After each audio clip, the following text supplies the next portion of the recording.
our panel chair, Mr. Sushobhan Mukherjee, Chairman, Infosec Foundation, India, to grace the stage with other discussants. Thank you. We'd like to request Mr.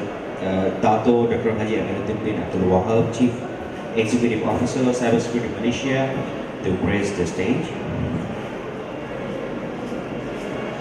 Mr. Syed, Masodul Bari, Senior Executive Vice President and CTO Al-Arafah Islamic Bank and VP CTO Forum, to grace the stage as a speaker.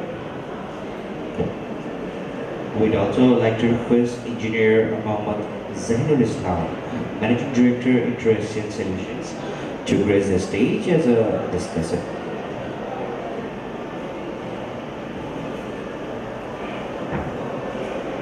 Hello. Good morning. কেমন আছেন আপনারা সবাই? Saturday morning, means after weekend and Friday, so it's a refreshing morning. We are trying to talk on cyber security. So how much you are curious about it?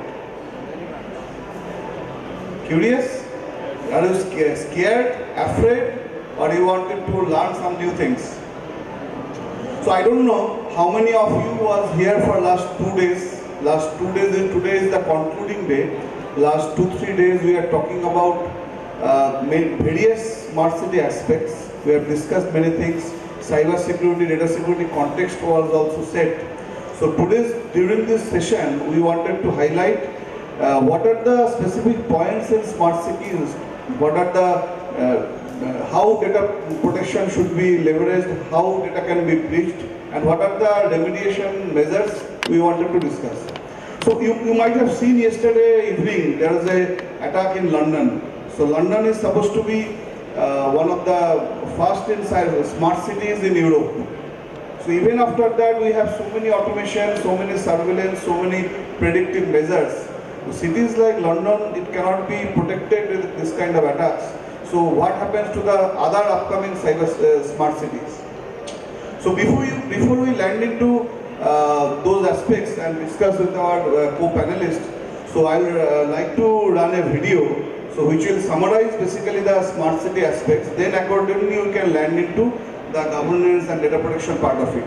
So I can request console to run the video, please.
Okay. So from this video, I think you can summarize. So cyber security or data protection is in smart cities is linked to our life. I mean, today maybe many of you can have Uber. You are using Uber, you are using Pathao. There is a stall of Mystery Mama, means you are availing lot of services at your home. So if you have seen in the video, our traffic system, our water logging, our pollutions, our weather conditions, city surveillance, smart lighting, many different contexts are coming. So everything related to our life nowadays connected. So interestingly, in our panel we have audience from different domains. So like Dato Amir, he comes from Malaysia, in Southeast Asian part of it, and he is organization cybersecurity Malaysia, working many organizations in Europe and other states. And so I'll start with Dato Amir. So the context of today's discussion is because we do not wanted to only discuss about the problems. So from citizens' perspective, we wanted to understand in smart cities what are the kind of challenges and what are the kind of adoption and the kind of solution or maybe remedial measures as a citizen or as a society, as a community, we can, if you can put some light on that. Thank you, Sushobhan.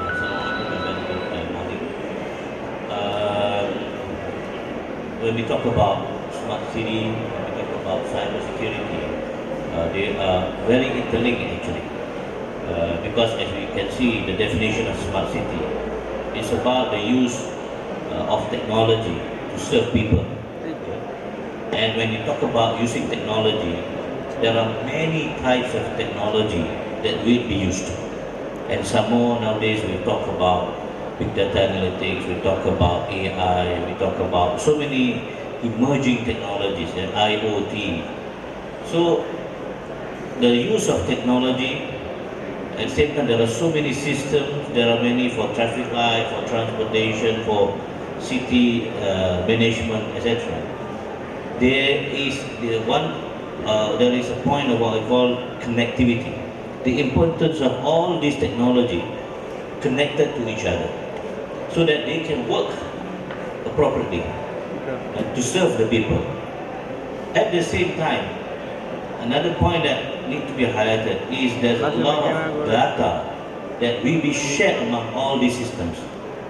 You leveraging on all these technologies. And when there are data that is available, it helps the city to serve the people better. How? By collecting all this data, turning this big data and turn it into insight that help them to manage the city and serve the city, the people better. So that's roughly when we talk about it. But then there are issues about connectivity. There's also issues about a lot of data. And this is where the challenges comes. Yeah? When we talk about any technology, digital technology for example, in the context of smart city, it is a double-edged sword. While it is very useful, it helps for example, efficiency. Yeah? It helps in terms of for us to understand issues and provide them better services to the citizen. It also poses challenges. Yeah? Challenges because of, for example, there are a lot of data being shared. Yeah? And those data can be, I would say, exploited by unauthorized people, whether from internal or external. And these are things that we need to be wary of. And attacks can happen because of the connectivity. It can cripple even the whole city. Now, I would like to give an example of a case. A case that happened in USA. A city called Lake City in Florida. And this happens this year, June 2019. What happened is that this city, Lake City, they were attacked by a ransomware. Do you know what is ransomware? Ransomware is actually a malware. Ransomware is actually a malware or malicious software that infected your system and then they lock you from accessing it. So when you want to access it, you need to pay ransom. Because if you don't pay ransom, they keep continuing locking all the files. So as such, it disrupts your business operation. You cannot function. So in the case of Lake City in Florida, yeah, they were attacked by this ransomware. And the attack happened at the command center, at the city council. Yeah? And as a result of that, you know, they lock all the systems. No, nothing can get access. Yeah? So as a result, it disrupts the operation of city. When we talk about smart city, it's supposed to serve, using technology to serve people better. But what happened is the other way around. It disrupts the services because everything is digitalized, everything is dependent on technology, and now the technology is being sort of like being put into ransom. You know? So Salt Lake City has to pay the ransom. Worth, if I'm not mistaken, up to $500,000 US. You know? Then only they can get back the file, because that criminals, for example, allow the file to be accessed again. To me, that is still lucky. What if that criminals do not want to uncrypt, decrypt until they got whatever amount and keep continue ransom the city? So you imagine the total city can be disrupted. This is not new, because previously in 2017, at the event, there was a ransomware called WannaCry, that affected a city, a hospital in UK. When it affected the hospitals, no operation can be done. You imagine how can all the data of the patients is in this digitized system. The schedule of the doctors, all are there. So obviously you cannot operate, you cannot function when everything is locked. So this is the threat of, I would say, security and when availability of data. And the other thing, when there are a lot of data, so I would like to share a study, an index by Data Breach Level Index. They stated a study for 2018. There were 949 data breaches that led to 4.5 billion data records being compromised worldwide. And the first 6 months of this 2018, more than 25 million records were compromised, were exposed every day, with basically an average of about 291 records every second.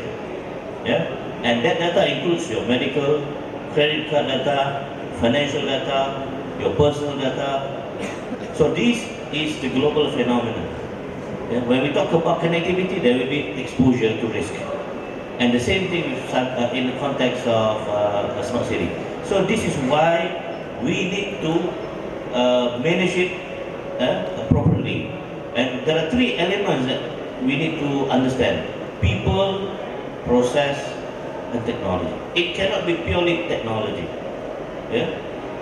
So this is the way, I would say, to handle the issue of security. That is, we need to have the right technology.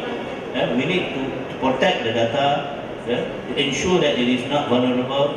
At the same time, we put in place a proper process and policy.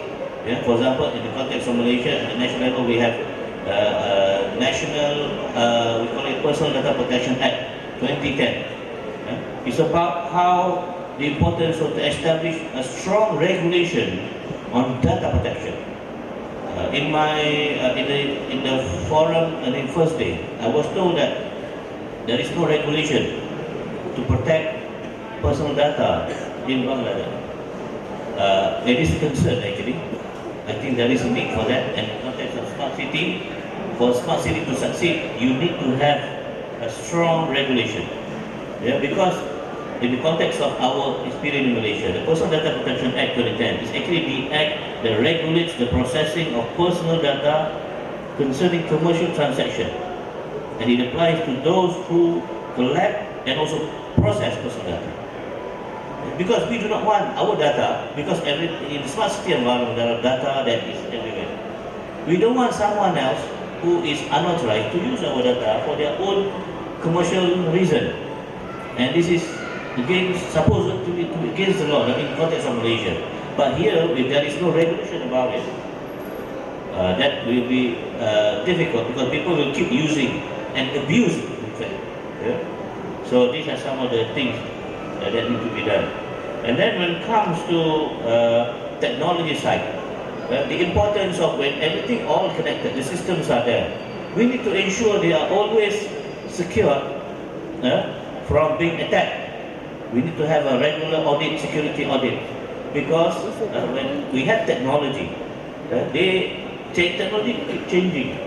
So if you don't provide proper security, regular security audit assessment, the concern is that you are exposed to attack, whether internal or external.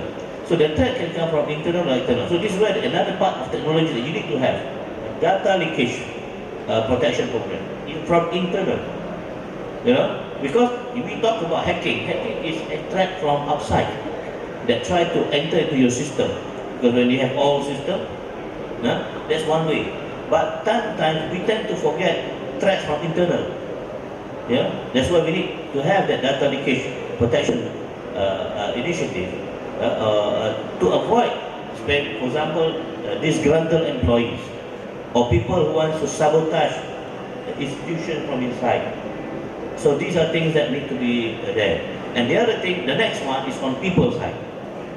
People's side, that means we need for both practitioner and the one who is just a user, not practitioner. So for at least for practitioner, the citizens of the city, they need to be aware of basic knowledge, awareness about tips, what's do's and don'ts when they are online. Because sometimes, even if you have the best technology in place, if they, for example, click certain link, which is malicious, that will be the entrance or the gateway of attack coming into the system and can disrupt the whole city. You know? So, but at the same time, we need also competent people when it comes to practitioner. The right people who are competent, trained, certified, who are able to know what to do. We don't need people who may have maybe even up to master's, PhD degree, whatever, but then when it comes to cyber attack, they don't know what to do because this is practical things. This is not theoretical. So we need competent people. So these are the aspects that I think a smart city needs to have: people, process, and technology. So in general, thank you. Thank you. Wonderfully you have mentioned about people, process, technology. And he has mentioned about that WannaCry ransomware attack about Florida city. So how many of you know what was the root cause of this WannaCry ransomware attack?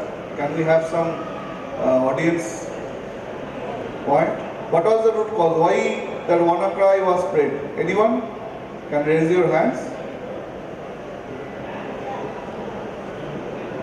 Anyone? So it was, I think, no, it was due to the SMB protocol, which was the older version of Windows. It was not patched properly globally, and due to that SMB port, SMB protocol, the WannaCry ransomware got populated. So the root cause is coming under that governance, that was he was trying to say. It is a very simple, it is not that high-end technology. Older generation of Windows versions we are using, we are not patching, not updating those Windows to the latest version, or maybe regular bug fixes we are not updating. Through that channel, the WannaCry ransomware kind of thing got populated. Anyway, from this direction, as Dato also said, regular audits, assessments, these are very important. So I will come to now Mr. Syed, Bari, because you are coming from a financial sector, also you are part of CTO forum, because in smart city aspects, a lot of things are interlinked with financial sectors. We are using wallets, a lot of things. So as a citizen, they are having a lot of doubts. So what they should do, what they should not. So from your perspective, if you can put some lights.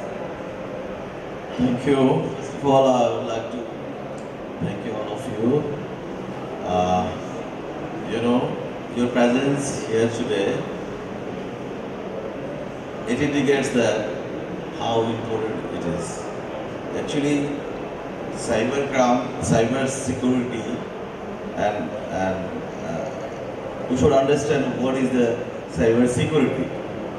Cyber security means to protect your data.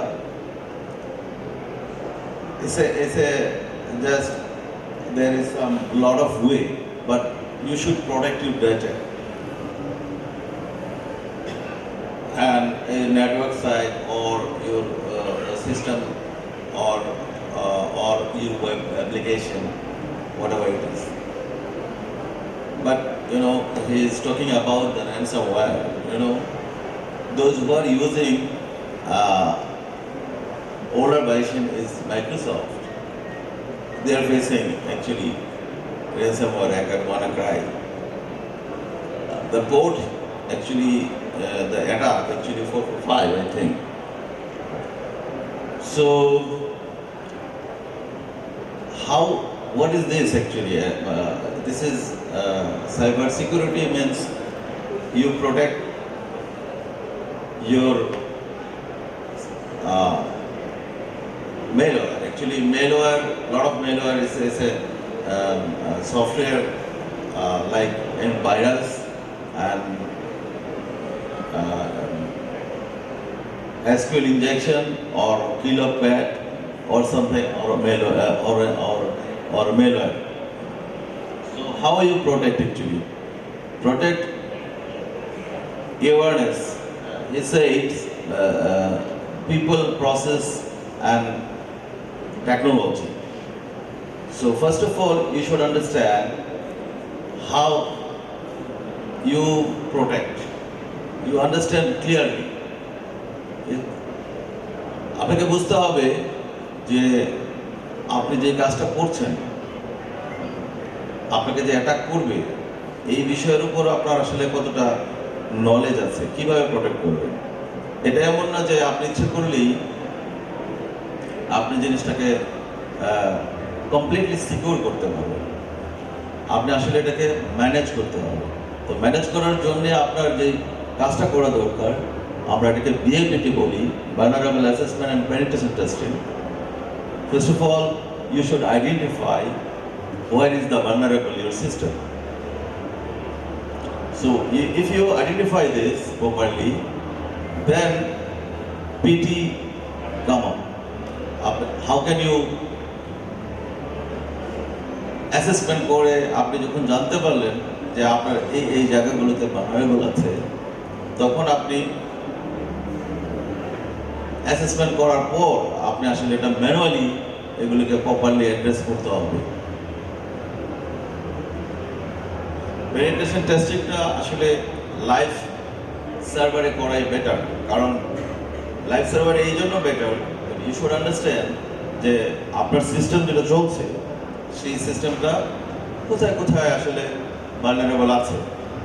আপনারা দেখবেন যে কোথাও কোথাও এরকম আসতে পারে যে জায়গায় বেশি হিট হয়, সাধারণত উইন্ডোজ সার্ভারগুলোতে আপনি যেখানে অনেক বেশি হিট হয় এটা এখানে শো করবে। আপনি যদি SIM প্যাম অথবা লগগুলো অ্যানালাইসিস করেন, আপনি দেখবেন ওখানে শো করছে হয়তো যে এটা ভালনারেবল, বিকজ ওই পার্টিকুলার জায়গায় অনেক বেশি হিট হচ্ছে। সিস্টেম আপনাকে বলছে যে এই জায়গাটা vulnerable, but is it vulnerable কিনা আপনাকে প্রপার পার্সন দ্বারা এটাকে ইভালুয়েট করাতে হবে এবং আইডেন্টিফাই করতে হবে যে ইয়েস ইট ইজ ভালনারেবল কোন লেভেলে, is it critical or high or normal. You should find out first. Second thing হচ্ছে আমরা যেটা ব্যাংকিং সেক্টরে খুব ফলো করি, সেটা হচ্ছে আমরা রুলস অ্যান্ড রেগুলেশনগুলোকে প্রপারলি ফলো করি না। If you have to follow the rules and regulation properly, then you find out your vulnerable অনেকটা কমে যাবে। কারণ এই কারণে কমে যাবে যে আপনি ডেটাটাকে প্রপারলি আপনি ইনসার্ট করছেন এবং প্রপার সিস্টেমে এটাকে আপনি সিকিউর করে স্টোর করছেন। সো ওই জায়গাটাতে আপনাদের অনেক গুরুত্ব দরকার আছে। আরেকটা জিনিস বলি, যাদের সাথে আমরা কাজ করি, বিএপিটি যারা করে অথবা আপনাদের PCIDSS যেটা করে, আপনাকে বুঝতে হবে, আই উড লাইক সে যে তাদের সাথে একটা পার্টনারশিপ বিল্ড করতে হবে, দ্য ট্রাস্ট। আপনি যদি তাদেরকে ট্রাস্ট না করেন, তার সামনে যদি আপনি ডাটা ওপেন না করেন, অনেকে আছে এই কাজটা করতে গেলে যে প্রবলেমটা হয় সেটা হচ্ছে ডাটা ওপেন করে না। মোস্ট অফ দ্য টাইম আমরা যেটা ফেস করি, সেই ডাটা আমি কি তাকে দিব, আমাকে দেওয়া উচিত, কারণ we are traded as a vendor. So outsider, আমি আউটসাইডারের কাছে কি আমার ডাটা ওপেন করব, করাটা কতটা ওয়াইজ হবে? সো এটা আপনাকে ভাবতে হবে যে ভদ্রলোক আপনার এখানে বিএপিটি করতে এসছে, তার কিন্তু আসলে অনেক দরকার, তার কিন্তু একটা রেপুটেশন আছে। সে কিন্তু এমন না যে আজকে আপনার এখানে কাজ করলো তারপর চলে গেল। So you have to think seriously, he is your actual partner who actually identify your vulnerability. So আমি যে কথাটা বলতে চাই, যে পার্টনারশিপ বিল্ড করা এবং ট্রাস্ট বিল্ড করা between two vendor and those who are working in the inside in the back, এই যে ট্রাস্টটা, এটা আপনাকে একটা ভালো রেজাল্ট দেবে। আমি এবার আপাতত করছি। Thank you. Thank you for your deliberation. You have pointed out many interesting points. You talked about how we should protect our data. Apart from ransomware, you also highlighted about SQL and injection, and you also mentioned how awareness is more important, and you mentioned about the VAPT, importance of VAPT, and how effectively we can use tools like SIEM and PAM. So interestingly, the point is coming out about human behavior. So nowadays we are hearing a lot about phishing, lot of things, because he talked about in our live systems also sometimes we are not able to run penetration testing properly because we are scared if my server goes down it will impact my business. So in this context also a lot of new innovations are coming globally. Like one of the thing is like cyber range. Like instead of doing something in my live scenario, I can simulate or emulate the situation in a kind of a cyber range where we can run attack with latest malware, do a red team routine kind of exercise, then based on those impacts I can run into real system. So with this context I come to Zahinul bhai. This cyber range is coming very popular globally. In Bangladesh perspective, in national critical infrastructure kind of perspective, I have understood Bangladesh is also planning for cyber center of excellence, centralized governance kind of situations. So from citizens' point of view or government point of view for Bangladesh context, if you can put some light for the Hello, Assalamu alaikum, and good afternoon to you.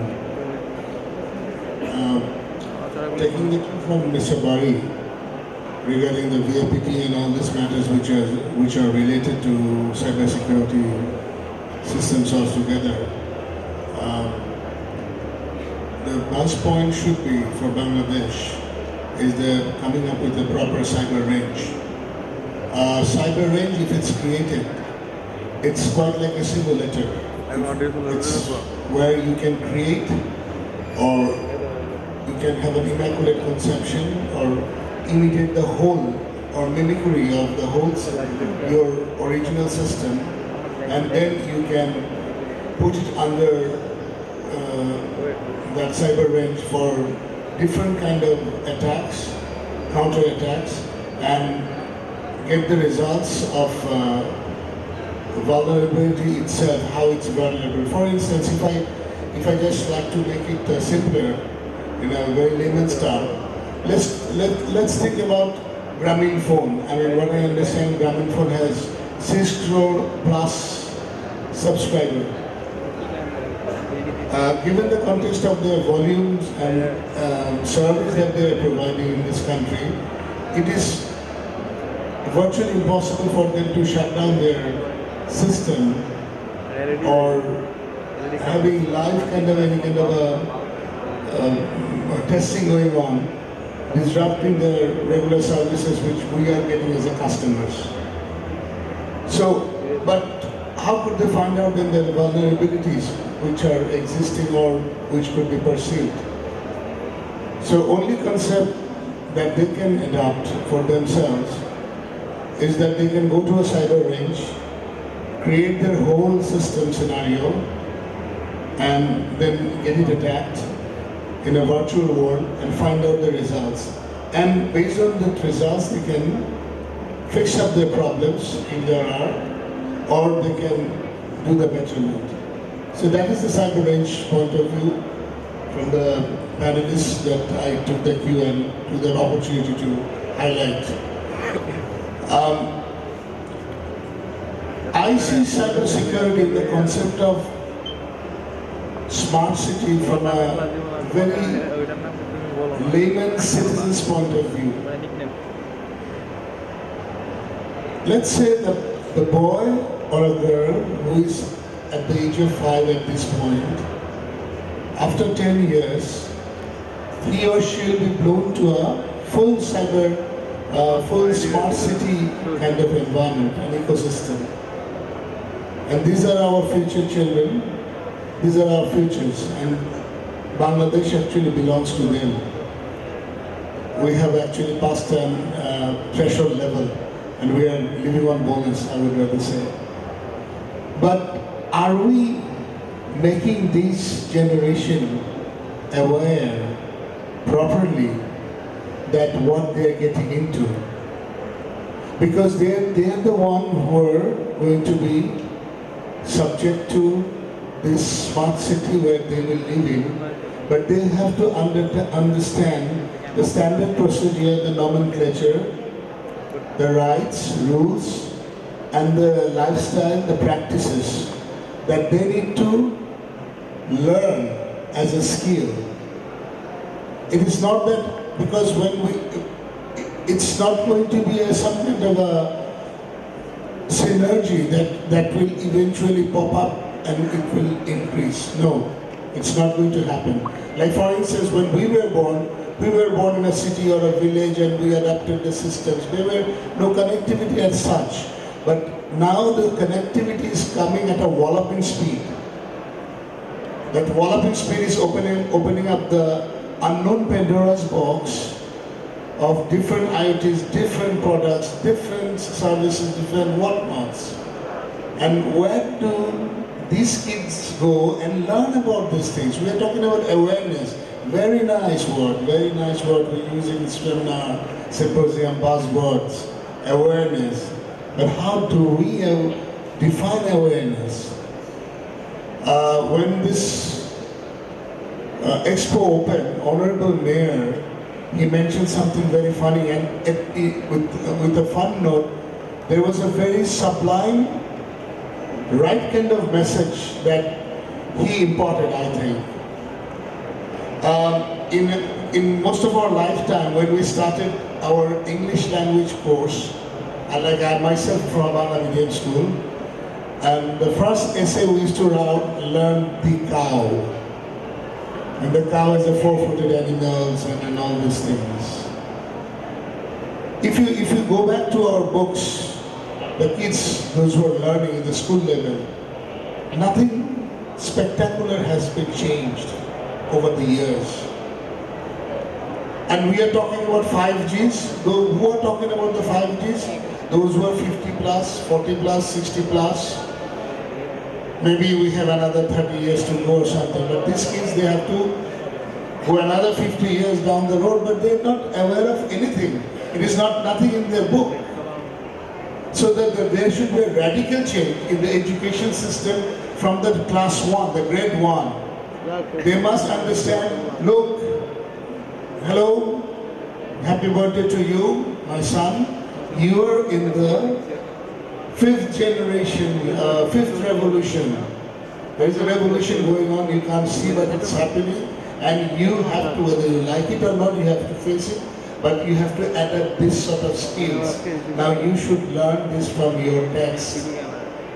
If these people can learn, then automatically the awareness builds up, and they understand what is getting into the system, how the lifestyle should be practiced, and how the nomenclature of the smart city should be followed. Then this awareness will give them the idea about the perceived threats. They will understand, yes, I should not have an old Windows like the chair mentioned, which is not properly patched up. I have to have this sort of a software. I cannot have a pirated software, no matter how lucrative it does work. I should not use a torrent to download movies, how jazzy it might be.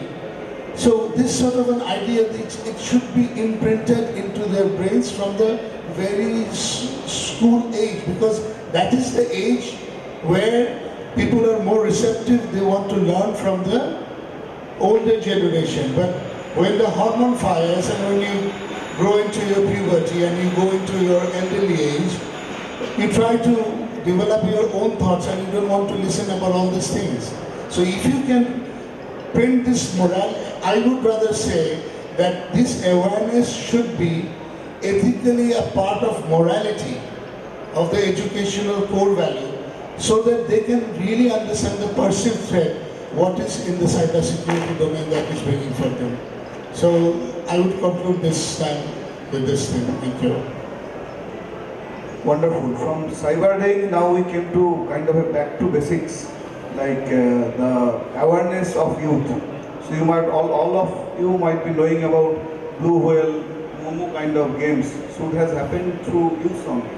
So the kind of ignorance in this smart cities kind of a generation. So the Zahinul bhai rightly pointed out, the skill development awareness is to start from the youth, because this is the youth who are building those apps, who are generating those IoT devices. So as we all know, by 2020 there might be around 50 billion kind of IoT devices. So as we started the discussion with Dato, that so much of devices, so much of data, so much of, we are talking about ML, big data and all, but there is not proper kind of a governance regulation inside the entire, this so much of data, so much of devices.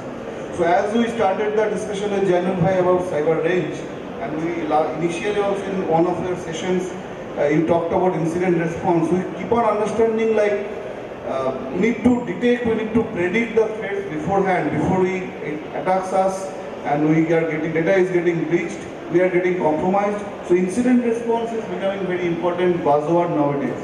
So for audience understanding, if you can give little light on what is incident response and what exactly is being done as per best practices. Thank you. I would like to quote a statement by former FBI Director James Comey about there are two types of organization in this world. One that knows they've been hacked, and the other one that do not know they've been hacked. So what's the assumption here? We are all being hacked. It's just that whether we know or not. You know? Why it has to reach to this level? Because when we are connected, including in the city environment, we will be attacked. So this is where it comes to the very basic things. You know? How do we respond to this? Yeah? How do we respond to attack that we do not know or we know? This is why an environment of connectivity, whether at the national level or at the city level, smart city level, yeah, there is a need to have an incident response team. There is a team that will respond to incidents that happen to them. In terms of cyber attack, there are many types of cyber attack. Ransomware is one of the cases I mentioned. It can be distributed denial of service. It can be hacking. It can be so many data leakage. These are just incidents. But there is a need to have the right people, the right process and procedures, the right technology. As I mentioned, the people, processes that need to be available so that we can respond accordingly to any incident. So, going back to the concept of people, process and technology. You know? So when there is attack coming, we need the right people who knows what to do. When they do not know what to do, I mean they are not trained, for example, they are not certified in their areas, there will be problem to the system. There will be problem to the organization. Yeah? That's why the need for having the training through cyber range or whatever, certification, so that these people can detect that they've been attacked, or at least they can prevent to minimize from being attacked. But when it's still been attacked, they know what to do. Okay? I would like to give an example when we talk about people. Okay? There has been a case in Malaysia where they've been attacked. I mean, basically they've been hacked. Okay? And the problem is that that person who is an IT guy, not knowledgeable on cybersecurity, they do not know what to do when they've been attacked, because the boss who are non-IT will push him solve this problem, and he is not expert because he's not been trained. And what does he do? He goes to the vendor. Vendor, help me. Yeah, we've been attacked. And what does the vendor say? Upgrade. Upgrade your system. Upgrade this bandwidth. Upgrade this. Okay, we'll do. So then they upgrade, investment. Then suddenly they attack again. What happened? Another upgrade. So if you ask vendor, the vendor will charge you handsomely to keep paying them more money. Because why? The problem is you don't invest in the people. You don't get the right people who knows what to do and who will advise the right thing to do. That's on the people's side. Process. When incident happen, people do not know where to refer to.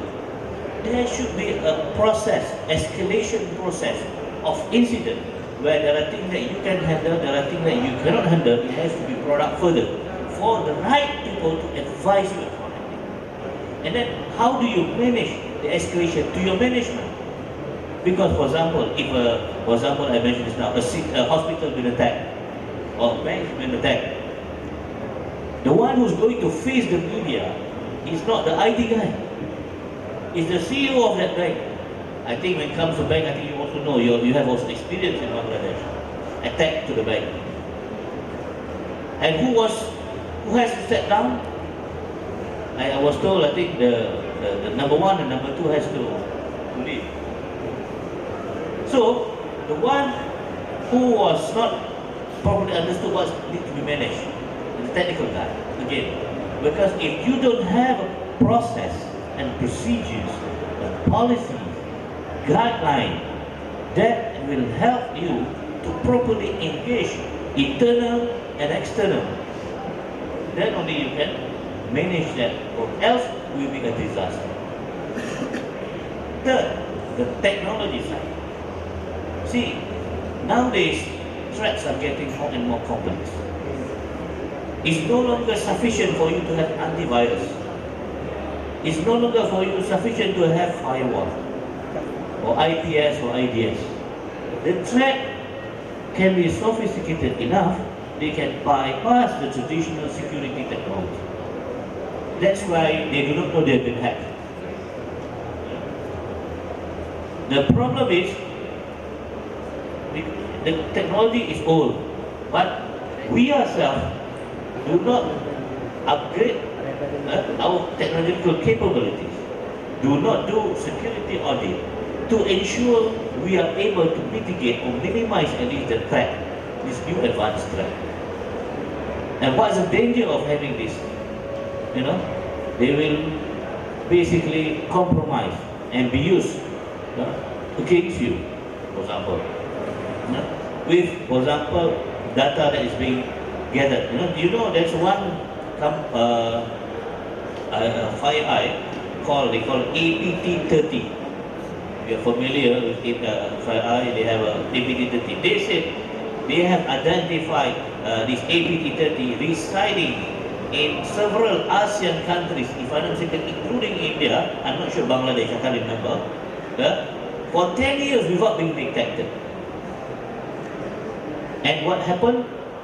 They've been actually gathering a lot of information about whatever they are trying to get, politically or it depends on their motive, politically or financially or whatever, for the past years without knowing. So this is even more dangerous than the normal hacking, where, to give an example, or hacking is like you hack the website, deface them, and then you declare, I have hacked your website.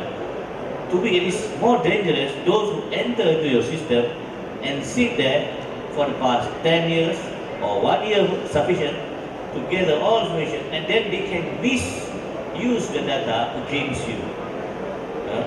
So these are why we need the right people, the right process being in place, and the right technology that has been regularly updated or updated to manage the new threat that's coming, because it is more advanced. Technology threats nowadays are getting more advanced. They are using AI.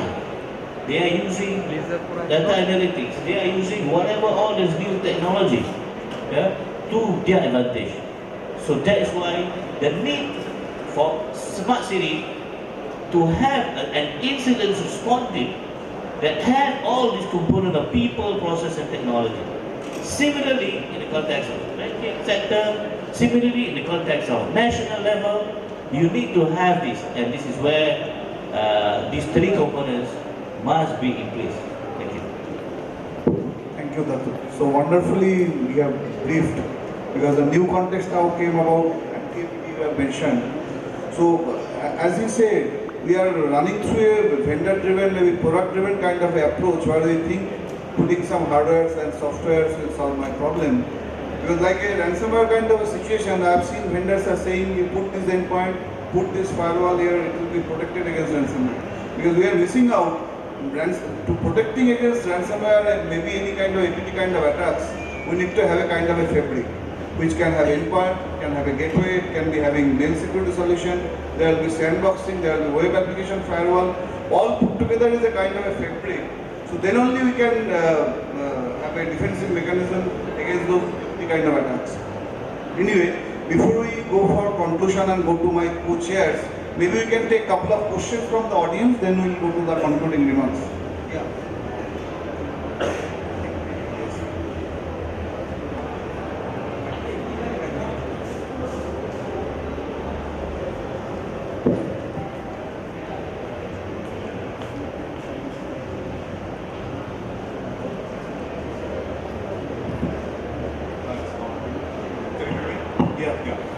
Tech industry and so on, I came to be aware that in the dark web, there's a huge collection of hackers and so on. So my question is, do you imagine that if a smart city corporation hires such of these hackers as ethical hacking, would that be the right way to see penetration of vulnerability tests in more practical? Okay. So, Dato, you want to answer? But to know. If you ask me, that's why we have this term called VAPT, Vulnerability Assessment and Penetration Testing. You see, normally the system is being developed by IT people, developers. What is their main concern is to ensure that things work. IT system function as what it should be. But they are not security experts. So as a result, there is a lot of vulnerabilities when it comes to security. So for them, as long as IT works, that's fine. So the problem is that these black hat or the bad hackers, their expertise on the security, their job is to exploit that vulnerabilities to their own advantage.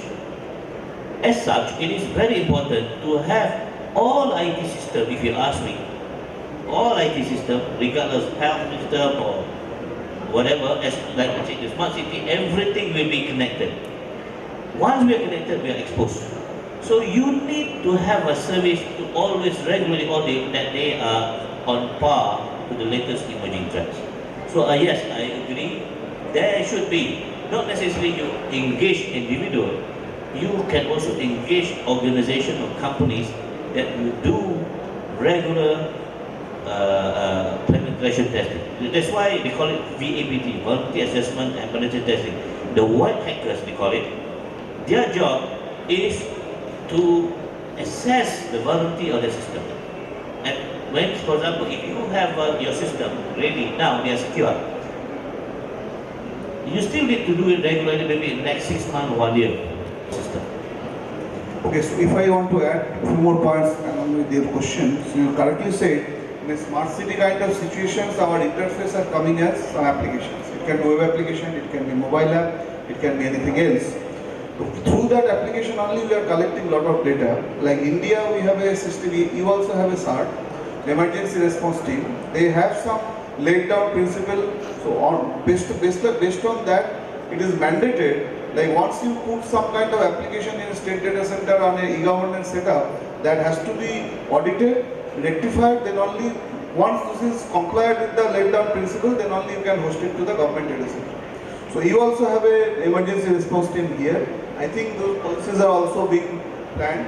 So it should be mandatory for any application which is interfacing with the citizen and linking back to government setups, which is collecting public data, can be any data. It can be your national data, it can be your passport data, it can be your personal data. There should be a governance mechanism so that it should be under proper regulation. So that any application, while doing anything, you cannot collect any kind of data without any governance. So yeah, I think I should.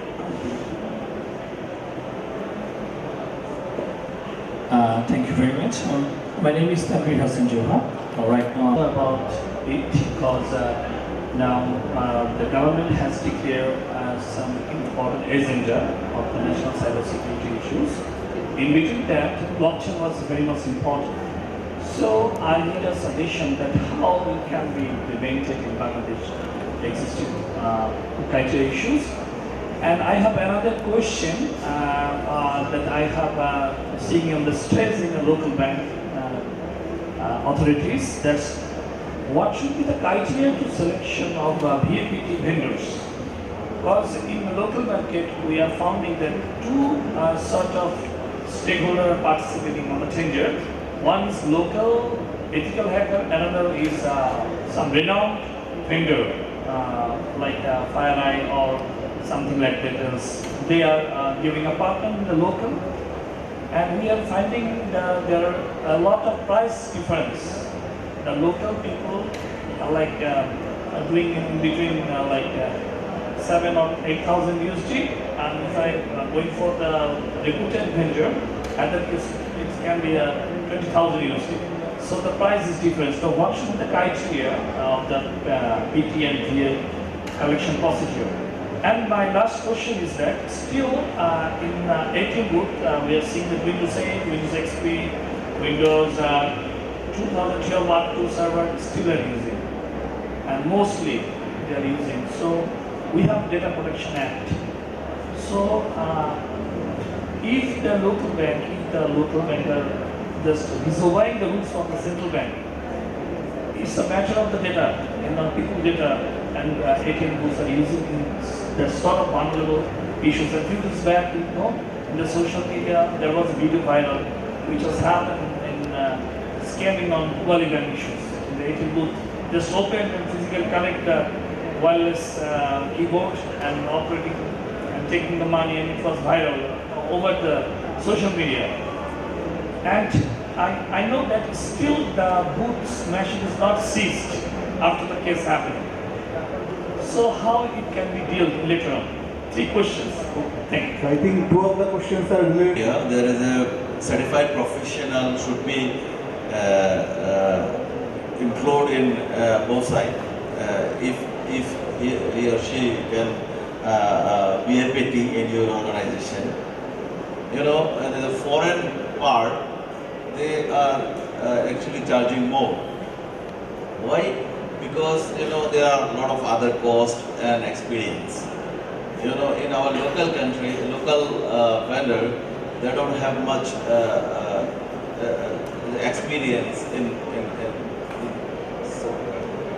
globe, and a lot of other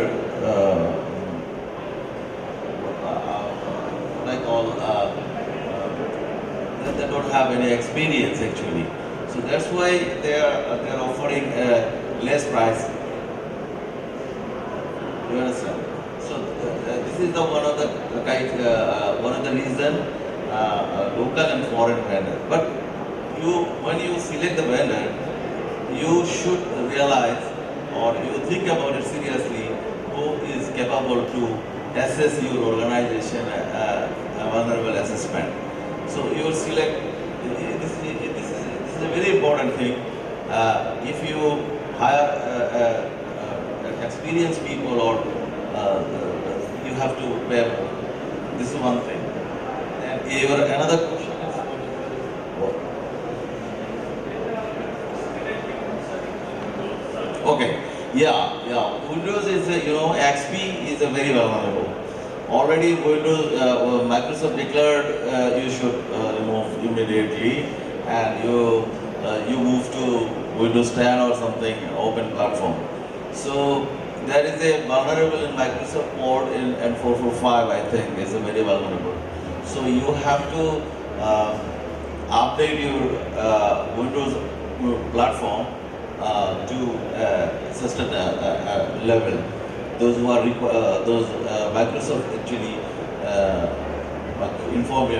Microsoft suggests you what kind of patch you should update. This is one thing. Another question, I think, first question is blockchain. And blockchain, I think it is too early to say blockchain in our country. Even if it is document, it is very useful for our country to blockchain introduce in our country. But in other side, blockchain other side like cryptocurrency or something like that, government not allowed still. There is a lot of regulatory issues. So you can use easily blockchain for your document or ownership transfer or something like that.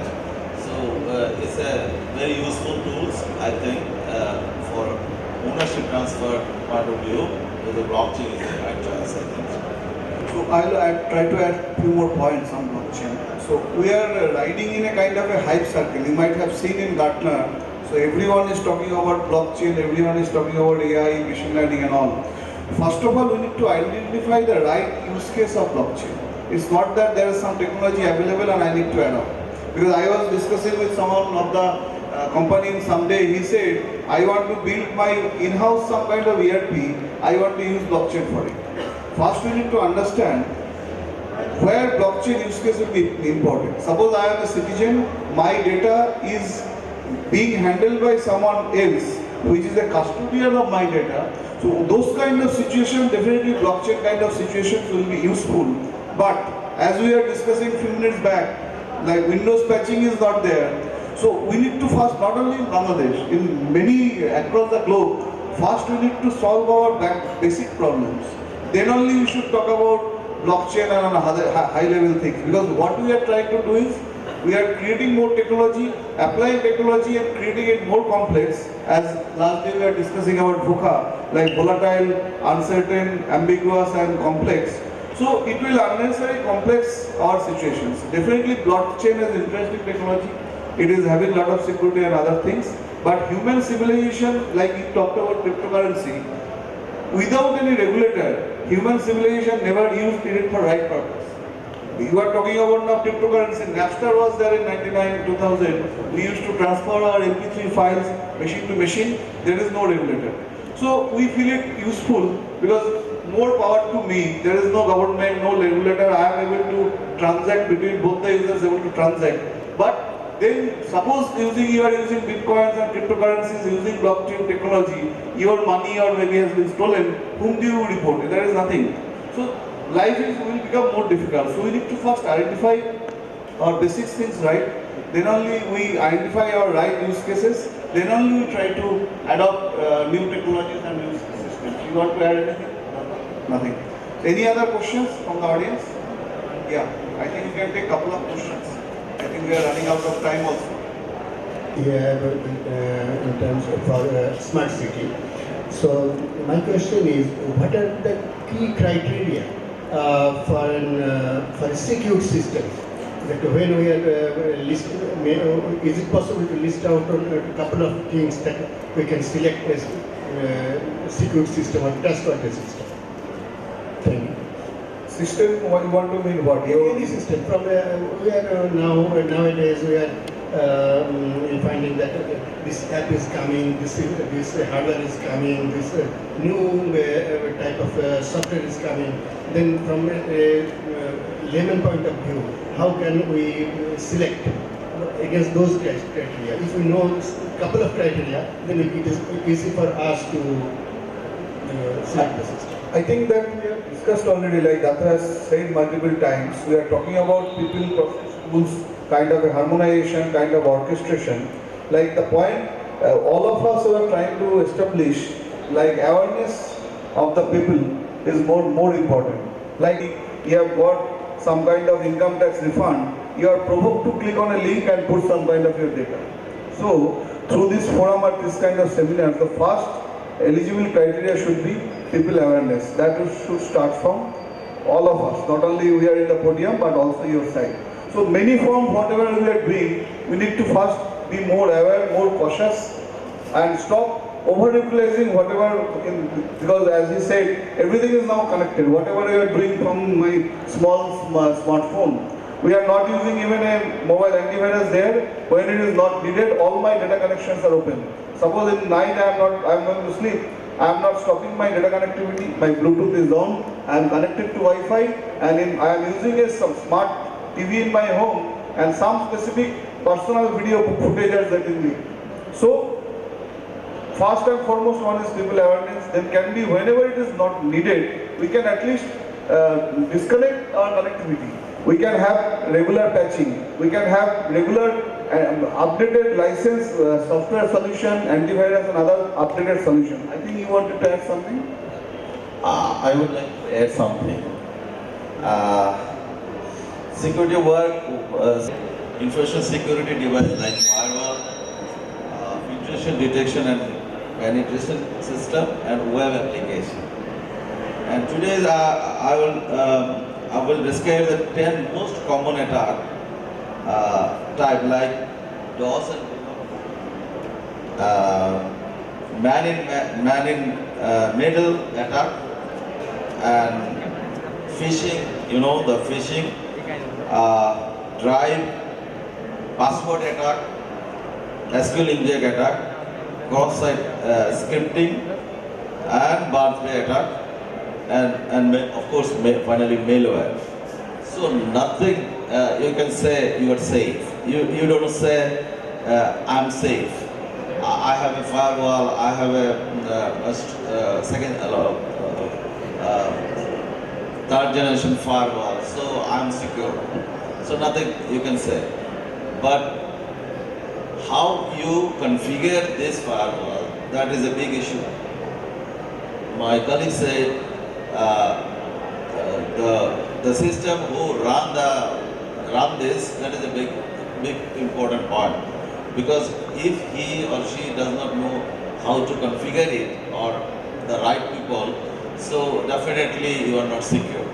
So nobody can say I am secure. So you can just manage. So if you want to manage, then awareness program is very important.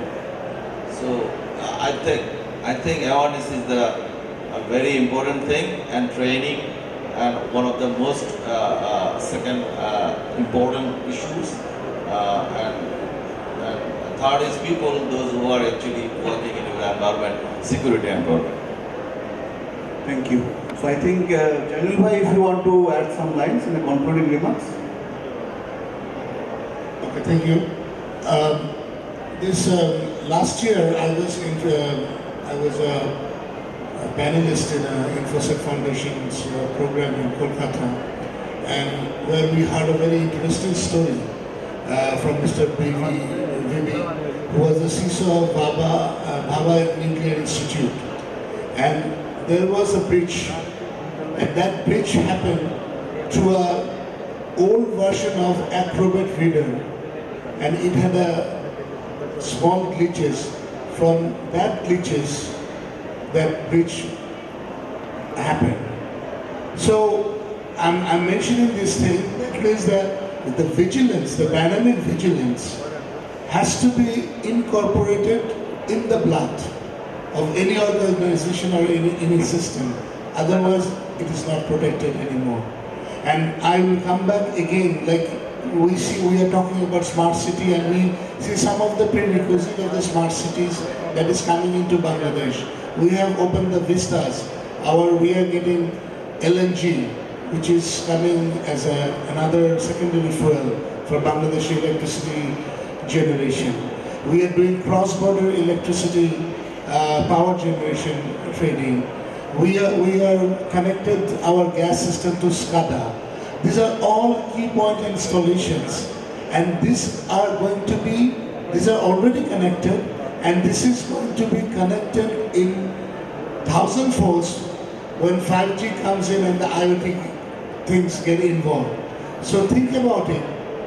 A day, I don't want to scare over here, but one day you just wake up and see you don't have the electricity, you don't have the power, you don't have your gas, you don't have your water, you don't have anything. It's total dark. In French they call it silence. Think about it. Do you want to get into this thing? We don't. But that's why cyber security, I think, is the first prerequisite of making a smart city. Thank you. Wonderful. So don't think we are trying to make you scared. So I will try to conclude with Dickens. If you have read about the Tale of Two Cities, he told about there will be good days and there will be bad days. So it is all about us. So all of us put together can light the lamp. So I am having a very bad habit of writing some limericks. So maybe I will try to conclude with one of my limericks, just I written today morning only. Dato will not able to understand because this is in Bengali. But I will explain you what is the spirit of it. তো আপনাদের ঢাকা শহরে এই 3 দিন ধরে smart city expo হচ্ছে। তো expo নিয়ে 5 line লেখা গেল। লিমেরিক হচ্ছে একটা 5 লাইনের কবিতা। প্রথম 2 লাইন এবং পঞ্চম লাইনে একটা মিল থাকে, মাঝখানে একটা ছোট 2 লাইন থাকে। স্মার্ট হবে কি আমার শহর, প্রযুক্তি মননে আলাপ চলে ঢাকার বুকে ভাষ্যবিদ্য জনে, সমাধানের সূত্র দিলে তোমায় এবং আমায় মিলে জাগবে মানুষ, কাটবে আধার কালের সন্ধিক্ষণে। নমস্কার, আসুন আমরা আপনারা সবাই মিলে সাইবার সিকিউরিটির উদ্যোগকে জাগিয়ে রাখি। So all of us put together can make it meaningful for our society, for our community. So that should be the spirit, that should be the outcome of this conference. Thank you. Thank you so much, Mr. Sushobhan Mukherjee, for your kind notes. Now we are going to request our red carpet director, Mr. Fatima Zora, to hand over the memento to the panel chair, Mr. Sushobhan Mukherjee.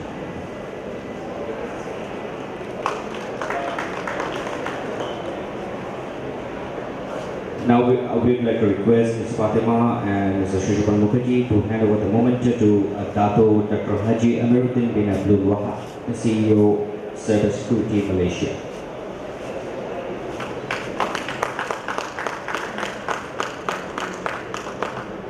Thank you. Syed Masodul, Bari, Senior Executive Vice President and CTO, Al-Arafah Islamic Bank and VP of Secure Forum.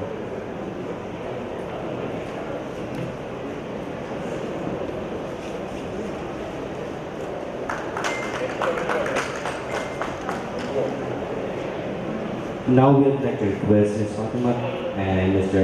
Sushobhan Mukherjee to hand over the request to Mr. Engineer Zahinul Islam, Managing Director of Joint Solutions.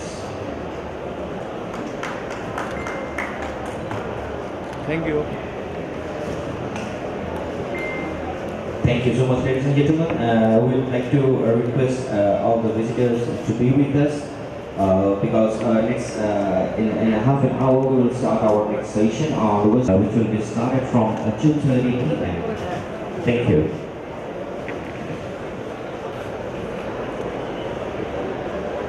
Thank you.